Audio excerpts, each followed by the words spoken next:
Welcome to another Apollo Papyrus podcast episode. I am Aaron Apollo Camp. For this episode, my interview guest is a law enforcement officer in upstate New York, and he is the author of the crime novel Our Lady of the Overlook. His name is Rodney L. Carpentier III, and my interview with Rodney will follow the note-taking sounds. Rodney Carpentier, welcome to the Apollo Papyrus podcast. Thank you, Aaron. Nice to be here. You are a law enforcement officer in upstate New York. What is your work as a law enforcement officer in upstate New York like? It is very interesting because where I work for the county. So we have both urban areas and suburban areas.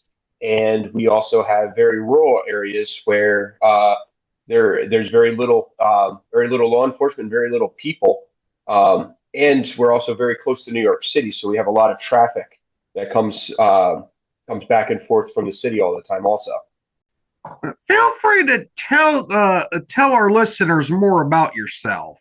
All right, so as you may have said, I've been in law enforcement for the last 18 and a half years. I live in just north of New York City in New York State, and I've got a family, I've got a career, and now I'm writing books so that I can make my life a little bit more complicated. Your first novel is called Our Lady of the Overlook. Without spoiling too much of it, what is it about and what genre is it in? It is a mystery. I call it a small town mystery, crime procedural. But the basic thing of it is my main character is Mike Ellis. And he's a rookie cop working in the rural Catskill Mountain town in the shadow of his deceased father, who's the former police chief. Then a true crime podcaster comes to town and draws Mike into a cold case that his father began 40 years prior. And as Mike starts to sort through the case, he stumbles upon a modern day murder that has a lot of the similar elements. And really he has, and as he's starting to get through the investigation, he's pitted against his father's former rival, a seasoned state police investigator that has no use for him, and the son of a cop who just wants to tear his head off. But he also has, despite all those obstacles, he's able to make a big breakthrough in the cold case. And with the help of his trusty partners on the police force, some old timers that used to work with his dad, he finds out that his father had kept something hidden that now that it's discovered, it sparks some national attention with the help of the podcaster.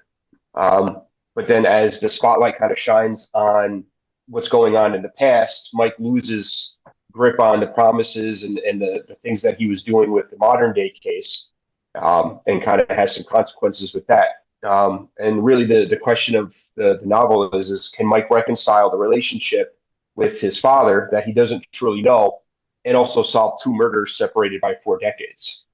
Before I ask you the next question, I'm going to let you, I think you are the first person I've interviewed for this podcast. I might be wrong about this, but I think you're the first person for this podcast that I've interviewed who's written a book in which a podcast host is a character of sorts in the book.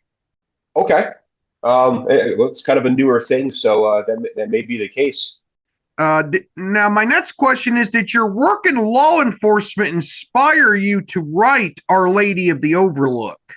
100%. I always tell the story of how the idea for the book actually came to me. I was working. I'm a patrol supervisor, and I worked midnights for a long time. I worked afternoons for a long time. And back in 2022, in May of 2022, I had worked an afternoon shift, and then I stayed on to work the midnight shift. And about 2:00 in the morning, I was a little delirious, pretty tired, and this idea popped in my head. And the real question became, what if you were you knew you were adopted, and then when you went to start, looking into your past, you found out that your birth mother was the unknown victim of a cold case homicide. So with that kind of question in my head, I started kind of how do I write this? So and I kind of took that and ran with it. And I initially I had two characters. I had the police officer character, and I had a single mom in California, and they were going to run parallel. And as I was kind of writing it, it wasn't working for me. So I kind of pulled out the single mom in California, and I focused completely on the police officer because that was what I knew. I had a lot of, I have a ton of experience in that. And it was really kind of focusing on Mike being a rookie. We have a lot of uh, newer officers and just kind of seeing how they were learning how to do the job. And I said, well, how can I make that more difficult for him? And, putting him again in the shadow of his father, putting him, working with people who worked with his dad and kind of, what are the expectations of that? Then the other characters started kind of forming around him. And as I did, I pulled a lot from people that I knew directly. Mike's main partner is an older officer with a lot of experience named Hugh, and he was based on my partner I had when I was brand new and working midnights and stuff. And then another one of his support network is an officer named Paul, who's a military veteran, who's very disciplined and very fit. And I have probably 5 or 6 guys that I work with that's kind of based on. Uh, and then, of course, for the more antagonistic or people that are kind of blocking things, I based those on some people that I worked with or people that worked in other agencies that were kind of a pain in the butt, and kind of used some of my personal feelings and kind of put some of those characters together in order to make some antagonists out of them. From start to finish, how long did it take you to write Our Lady of the Overlook? That is a very good question. So, as I said, the idea came to me in May of 2022. So, and I decided that I was going to run with it. And I needed to go back. In college, I was an English major, and I studied a ton of literature. And I tried to write back then, and I wanted to be Ernest Hemingway or Scott Fitzgerald. And I realized that I wasn't them. So I kind of put writing aside for a little while. So it was something I had interest in, but I never really kind of worked those muscles in about probably 20 years. So I needed to go back to the drawing board. So I went and opened up all those college books that I probably never read, and I started learning about the hero's journey and all these different things, how to craft the story.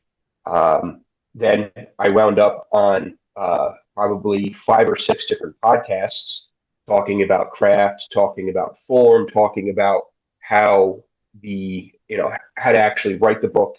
All the while, I'm developing the characters and things. So that took probably about a year to just figure out how I wanted to write it. Like I said, I started writing 2 characters that were going to be parallel, meet in the middle, and finally, after I cut the one half of the story out, I found I listened to a podcast and I found a style of writing called Save the Cat, which totally unlocks something for me. And basically, Save the Cat was originally something they used for films, and it kind of describes where certain beats should be through a story so that it keeps moving forward. So you're not kind of getting lost in kind of no man's land there.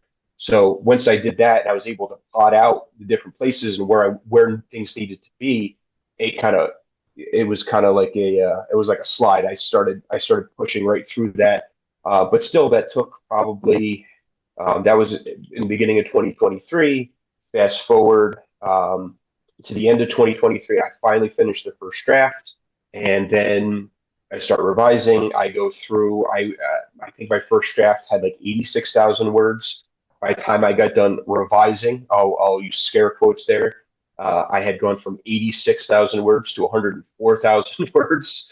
So it grew immensely in my first revision process. Then I did a second revision, and then I was kind of like, what do I do with this now? And that's when I started picking up some professionals to actually take a look at it. So from inception to sending it out to some professionals, it was a solid 2 years. Is Our Lady of the Overlook independently, traditionally, or hybrid published? And what was it like getting your first book published for you? Our Lady of the Overlook is 100% independently self-published, and that was another. The publishing thing was another thing I needed to go back to podcasts for podcasts and YouTube, YouTube channel slash podcasts where they described the traditional versus independent publishing, how to actually go about it, do's and don'ts, and I learned so much from that it was really it was like drinking from a water from a fire hose for a lot of that. But I finally got it done, and for me I just needed to make the decision on when I was going to publish it. And I went to a mystery writers conference in August last year called Killer Nashville, and I started meeting a bunch of people and talking to them about their journeys and hearing ideas and stories about their process. And I was like, you know what, I'm just going to do this. So I got back from that around September 1st, and I decided that I was going to publish it at the end of October, and I started setting all that stuff up. So it was kind of a whirlwind after that. I'm trying to build hype and build interest in something that's completely brand new. It's like starting a business, really, and it's like getting to the opening up a store and trying to get people to come in. And so it's overwhelming. It's difficult at times, but I was really excited to get it out. I had a lot of support from friends, family, colleagues. And then, the really cool part was the first time I actually started selling books to people I didn't know and people that were interested in reaching out to me about it. And so overall, it was exhausting, but very satisfying in the end.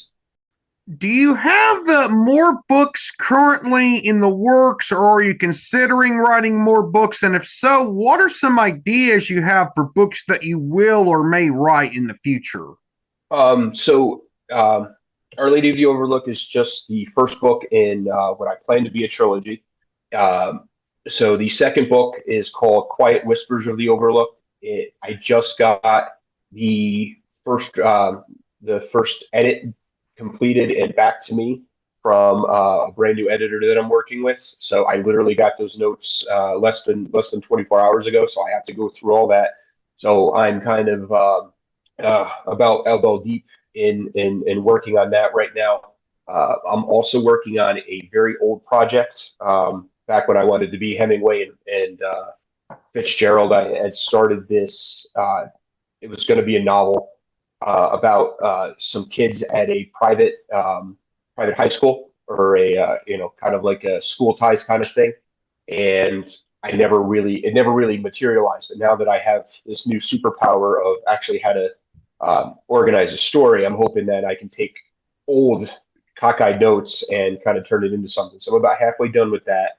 I'm going to have to actually write the third book, and kind of hopefully wrap everything up for the Overlook series. But then after that, I have a couple more ideas. I want to do more of a historical mystery set up in the Catskills again, just prior to World War II. And I'm also considering doing a nonfiction book based around where I live in Rockland County. In 1981, there was a robbery that turned into a gunfight on the New York State Thruway, and it ended up with two dead local police officers. So, because I live in that community, I want to talk to some of the people that were there back then and talk about the effect that it had on a small village. So, yeah, I got a bunch of different ideas, and so I'm hoping to really kind of build this out. What advice would you give to someone who is considering writing a murder mystery or police procedural novel for the first time? For a murder mystery end of things, learn the tropes, because while it's your story, you still have to have somebody read it, and readers expect certain things to come up, and it. So you got to understand what the tropes of it are. You have to you have to introduce your sleuth or your investigator. You have to you got to know how to build in red herrings and what are real clues. You have to be able to there's a million tropes, and you got to build those into your plan, where you're going to drop them, how you're going to utilize them. And obviously you can get creative, so you're not making cliches, but people are still going to expect that. So you have to do that. And then as for the police procedural part, do your research. If you're not in law enforcement, some writers trade in that they're former police officers, former law enforcement, and they can lean on their personal experiences. But if you don't, make sure you do some research. And honestly, there are cops that'll talk about their job all day long. They'll tell you stories. They'll tell you war stories. We love to talk shop, and especially if you're genuinely interested. You can do that. I'm actually at another Mr. Raiders conference right now in Colorado. So sitting in the panels, and one of the panels I sat in on was about writing police procedurals and using law enforcement. And every one of the panelists, I wasn't included on that one, but a lot of the panelists all talk about how they have their contacts in all these different places. So oh, I got a retired police chief that I talk to, or I have, my brother-in-law is a cop. So just find somebody that can give you the ins and outs of what it's like to actually be a police officer, and or other emergency services, firefighting, EMS. A lot of people talk to coroners, or they talk to emergency dispatchers and things like that, so they can get the lingo right, get the things right, because that's another part of uh, leading into your reader, is to make sure that you're accurate, because there are readers that there are cops that may read your stuff and be like, that's not how that works. One final question, and this is about the Catskill Mountain region in New York State, where you live. Of the Catskill 3500s, which are mountains in the Catskills that the peaks are over 3,500 feet above sea level, which one was the hardest for you to climb? I understand you climbed all of them at least once. Yes, with a caveat of we couldn't do the last two. My wife and I started the journey, so to speak, back in 2015 or 2016, and we knocked out all the easy ones that have trails first, and then there are a bunch that are called trailless, and you kind of have to kind of find your way to the top. Although there are what they call herd paths, which are how people usually get up there, and there are plenty of apps and things like that to use. And because eventually, when COVID hit in 2020, a lot of people in the greater New York metropolitan area couldn't do things inside, and they had a lot of spare time on their hands, so they went to the mountains. And so they started, a lot of them started doing these hikes. And there are two mountains that are actually privately owned, or at least the land to get to the top is privately owned, and the caretaker and the owners were overwhelmed with so many people and concerned for concerned about COVID, where they actually barred people from going on them. So they're still closed as far as I know. I haven't been on the 3,500, so we weren't able to do those last two. But the 3,500 Club did modify their rules because of that, to say if you do the 33 plus four, you have to do four specific ones again in the winter time. That counts. So we followed the letter of the law, and we've done that. But as to your initial question, what was the most difficult? The last one that we did was pretty difficult. It's called Rocky Mountain, not the Rockies where I am right now, but Rocky and that is a trailless peak, and you actually have to climb two mountains in order to get yourself lined up so you can go out to that one. So we climbed the trail mountain, and then we went off, climbed a trailless mountain, and then we had to go from there out to Rocky. And we went during it was May, but when you're up in the mountains, it's still pretty cold, and it was rainy, and it was very difficult to get around. And this was the only time we actually used orienteering skills. My wife got out her uh, compass, and we did some point fixing, and it led us right to the top of the mountain. But we were going through, there was zero trail. We were literally just pushing through trees. So I got some scratches from that one. So that one was pretty difficult. My wife will always say that her most difficult one was the first trailless peak we did, because we got so lost and so turned around and didn't have the compass skills that it took us a long time to get up there. So that was a difficult one, and the and I would say tied for second is I'm not going to remember the name of the mountain now, but we did that one in the summertime, and we came off of it, and they have these things called nettles, and coming down that mountain, you basically went through a giant patch of nettles, and they sting and they hurt, and it was just miserable coming off of that. So that was a pretty miserable experience too.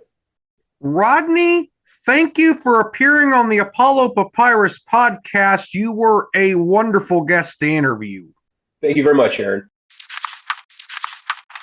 The Catskills are a beautiful part of America, and it was wonderful to interview Rodney about his work as an author as well as his home region. This is Aaron Apollo Camp reminding y'all to find your writing and reading purpose. Bye for now.